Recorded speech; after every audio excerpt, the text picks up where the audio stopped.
Let's take a trip back to 1989 for an unknown tale when Rogue fell through the Siege Perilous to stop the Master Mold and eventually wound up in the Savage Land. Is this the second coming of Chris Claremont? No, not exactly. But let's talk about it in our review of Rogue, the Savage Land #1 from Marvel Comics. See you in 3. Welcome back to Comical Opinions. This is our review of Rogue, the Savage Land #1. The issue takes place immediately after the events of Uncanny X-Men #247, which was originally published in August 1989. That's the Chris Claremont era, if you're not familiar. In that issue, Rogue sacrifices herself to stop the Master Mold, which was this sort of self-repairing mutant type of Sentinel robot, by pushing the robot through the Siege Perilous, which is this portal gateway that leads to the multiverse. Her trip through the Nexus dropped her into the Savage Land without food, weapons, powers, or not much clothing, to be honest. Now that we've got the pretext out of the way, let's talk about what happens moving forward. The issue begins with a quick recap of her trip before transitioning into an extended montage narrated by Rogue of her efforts to get used to the Savage Land. She encounters plenty of wildlife, both friendly and hostile, and she begins to feel the effects of being totally alone because up to this point, she has encountered no other life besides animals. One night, she hears intelligent life approaching her cave where she's built a small fire and set up camp. Unfortunately, the murmuring sounds come from a trio of deep ocean dwellers who look like characters from a Lovecraft story. The Shadow over Innsmouth comes to mind. Rogue hides, but remains vigilant for days to come because she detects that they are definitely not friendly. A few days later, Rogue is out exploring when she's suddenly attacked by the possessed Carol Danvers, who landed in the Savage Land at the same time as Rogue, but very far away. The fight is eventually broken up, but off-panel, by the arrival of Magneto in his spaceship of sorts, who came to the Savage Land to be free from humans and the civilized world. During the fight, Carol Danvers is transported back to her origin point and free of the possession. Rogue and Magneto continue their idle chit-chat and get a little bit closer. I won't say much more than that, when the ship's sensors send an alert about something approaching in the nearby jungle. It's Zabu, Kazar's saber-toothed cat. Rogue deduces Zabu is trying to tell her and Magneto that Kazar is in trouble, kind of like Lassie. So Rogue and Magneto follow Zabu to find out what happened. We switch over to find that Kazar was waking up inside of a net captured by a group of the Deep Ones Rogue spotted a few nights back.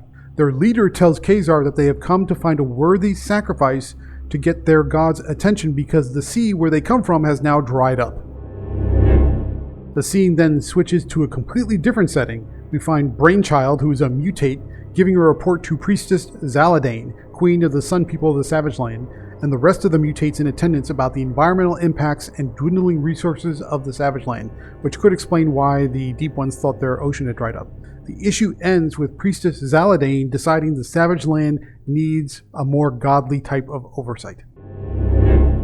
Hey, do you want to be part of our growing community and get exclusive perks? Become a channel member today. By becoming a member, you'll support a channel you love, which is ours because everybody loves it, but you'll also gain access to special badges, emojis, and members-only content. Click the join button below to become part of our family and help us create more of the content you enjoy. Now let's get back to the review.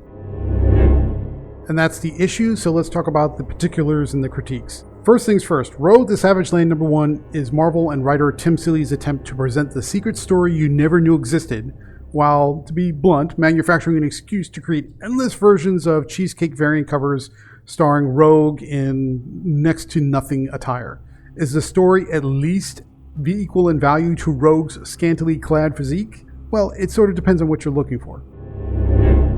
Alright, let's switch gears and talk about the art for a second. The artist on this issue is Zelima Scotto Lavina. Hopefully I'm saying that right.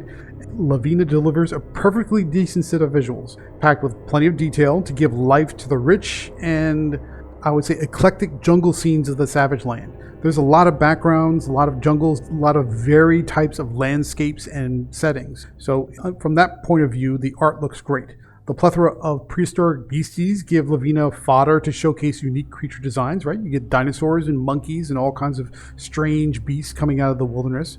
And Rogue looks as good as you'd expect. I mean, let's be honest. Again, this issue is pretty much just a way to showcase Rogue running around in barely a bikini. And on that count, it looks perfectly fine. And that brings us to the positives and negatives, starting with what's great about Rogue, the Savage Land #1. If you have a nostalgic fondness for the late 80s Claremont era of the X-Men, the issue is right up your alley. Writer Tim Seeley mostly captures that vibe, feel, and sort of punk rock late 80s attitude of the era that blends wild settings with superhero action and high melodrama. There's a lot of soap operatic type of feeling in this issue. Is Rogue, the Savage Land #1 as good as a Chris Claremont issue at his peak? No, but the attempt is pretty admirable. And that takes us to the negatives and what's not great about Rogue, the Savage Land #1. If you're not a knowledgeable fan of the Claremont era or have more than a passing knowledge of a 35-year-old storyline, you are going to be lost. Further, the opening explainers shortcut a lot of the details of the original issues, so the prologue is probably more confusing than its intention of clarifying if you pick up this issue cold. Now, you could say, in fairness, the preface page does point directly to the starting point for this story, but if you read Uncanny X-Men number 247, which was published in August of 1989, and the following issues that come after it, just to kind of get some of that pretext, the transition from then to now is not smooth at all and is very far from seamless. So even if you go back and read the back issues, you're still going to feel a little bit disjointed and a bit confused about what's happening. It gets there, but it's clunky, to say the least.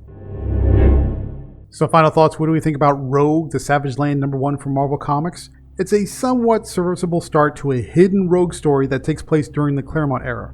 Writer Tim Seeley largely captures the tone and vibe of Rogue's trip to the Savage Land during the late 80s, and Zulema Scotto-Levinas' art style is a relatively pleasant mix of the 80s aesthetic with some modern sensibilities baked in. That said, if you're not deeply familiar with the backstory that leads into this adventure, even if you read the back issues, you will be lost, and in some cases completely lost. This issue is not a recommendation for casual readers. It may look good, but you're not going to know any of what's happening, and you're going to be put off by it. Therefore, Rogue, the Savage Land #1 earns a 6 out of 10. I had no expectations going into this. I wasn't expecting to be overwhelmed. I wasn't expecting to be underwhelmed, and it's fair to say I was just whelmed. But what do you think? Were you looking forward to this modern homage to the Claremont era, especially with Rogue running around in a barely there loincloth?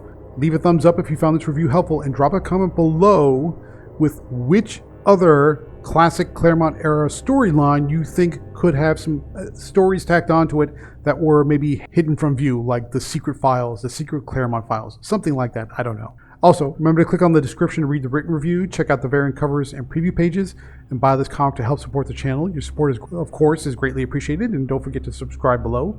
So thank you very much for joining, and stay tuned through the outro for more reviews just like this one.